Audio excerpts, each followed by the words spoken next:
What up, congoers? Wait, what? Offkai Expo Gen 2 was held at the Hyatt Regency in Burlingame, San Francisco. Who named this city?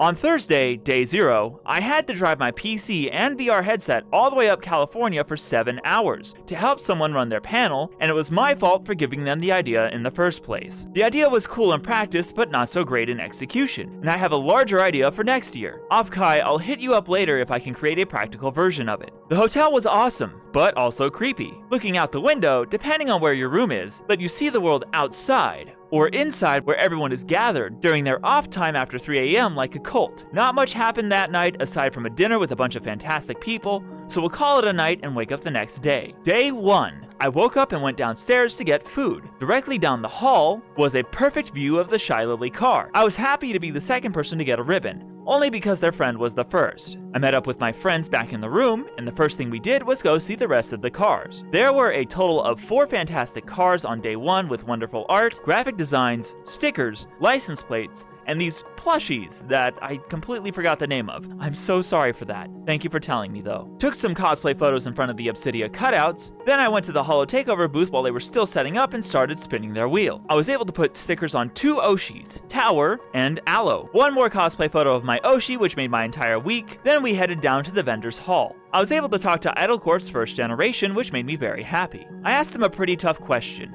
If they had an unlimited budget, what would they do with their money? Their response was a bit surprising, but made more sense as I kept talking to them about it. They said they wanted to own a lumber mill, and at first that sounds a little off, but then they said that they wanted to also make an IKEA with it and sell furniture. That makes the most sense, because a lot of Vtubers are now creating their own business, and competition with IKEA is desperately needed because I hate ordering a chair and there being either too little or too many pieces. Once I finished chatting with them, I went upstairs and bothered the face staff for these photos. The rest of the afternoon was a bit of a blur after eating at the worst place on earth, In-N-Out Burger. Night comes, and it's time to use the PC and VR headset for the panel we had prepared. I got it up and ready in under 20 minutes. We went live, and there was audio issues that I had no control over. Later, we had frame issues, so it looked like we were broadcasting at 2 frames per second, but on my PC's end, everything was fine. I'm not blaming Offkai staff for this. I'm not throwing shade or shifting blame. I'm very grateful they let us run with our event idea in the first place, and I'm telling the story of the events. I knew the risks of trying this panel, and I expected it to fail. The audience had good audio on their end, and they were pretty entertained, so I was very pleased with the scuffed result.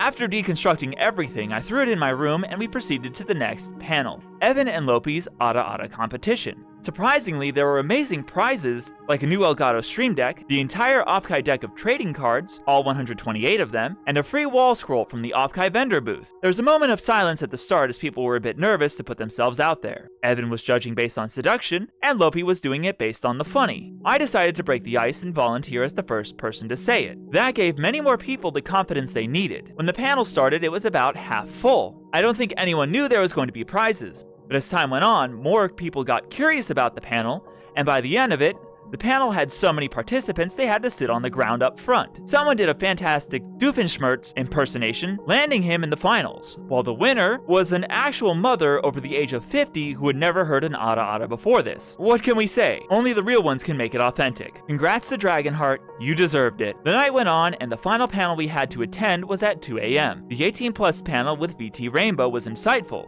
informative, and came with a debut exposed to the crowd. Day 1 ended at 3 a.m. Day 2, 9:40 a.m. Wake up to see 2 posts from Offkai. Selene was stolen, and one of the imposters was ejected. I went down to the first panel of the morning and said hello to the panelist, then went back upstairs to get ready for the day. While I was up there, someone was making a recording about the imposter, and in the background of the VOD, we had a perfect view of the missing Selene cutout, meaning the hero who had returned her was caught on camera, but not in the video. Like most heroes, it's better we don't know their identity. Salutes to the man. I met 2 more VTubers, then went to lunch. And was that one great looking lunch? You would not believe the flavors that came out of that thing. Once we finished, we went to Somi Somi for some abung. Usually I go for taiyaki, but I've never had abung before. We went back to the convention center, then I checked out the Hall of Takeover booth again. This time I voted for Towel and Nodoka. Caught a VTuber in 4K, got some dinner, I had someone sign my badge, and then we finished off the night with the Offkai live concert. It was sadly delayed by over an hour, but when it started, everyone was all for it.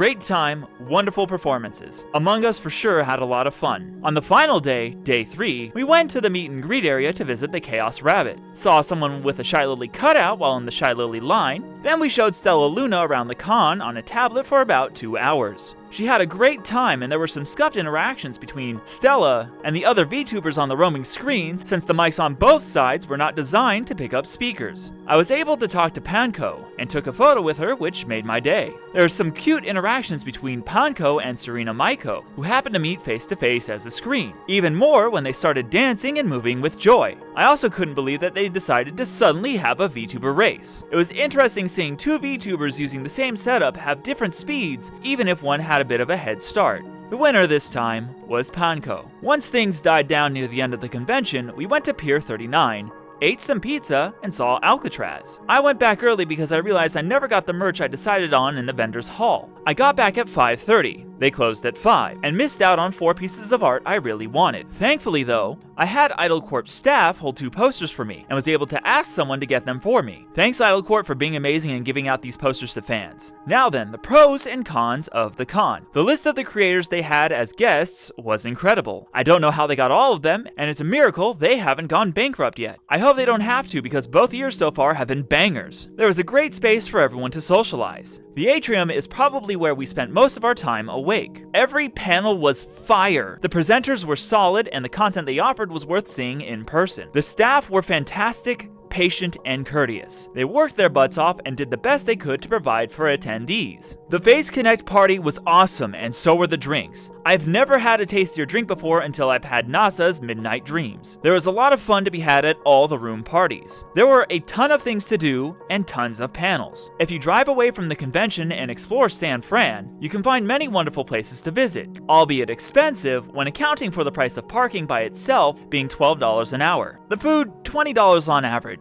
Snacks, $9 on average. Seeing the wonderful sights of Alcatraz and the Golden Gate Bridge, priceless. Parking validation for the hotel was closer to the exit and easier to see. People only had to pay $15 a day like last time. The cons of the con. It wasn't hosted at the Doubletree Inn, so no free cookies. Late panels, with the latest one running until 3 a.m. Thank you to the staff for your patience and for staying awake late. When the panels were in motion though, they hit hard. The staff were probably stressed out beyond anything ever known. 2 days in a row, panels were behind by 90 minutes in the late hours. My final words for the con. The panel delays were not something the staff can control. Remember, this is a convention where they have to connect VTubers across an online network, then connect it to their services and push it to a TV, the computers in the room for the panel, then send that signal to all the audio and video equipment. It's not a simple fix since a lot of it is live and done with virtual avatars. They can't have guests physically there. They can get some of the flesh tubers who are part of the community to show up and host panels,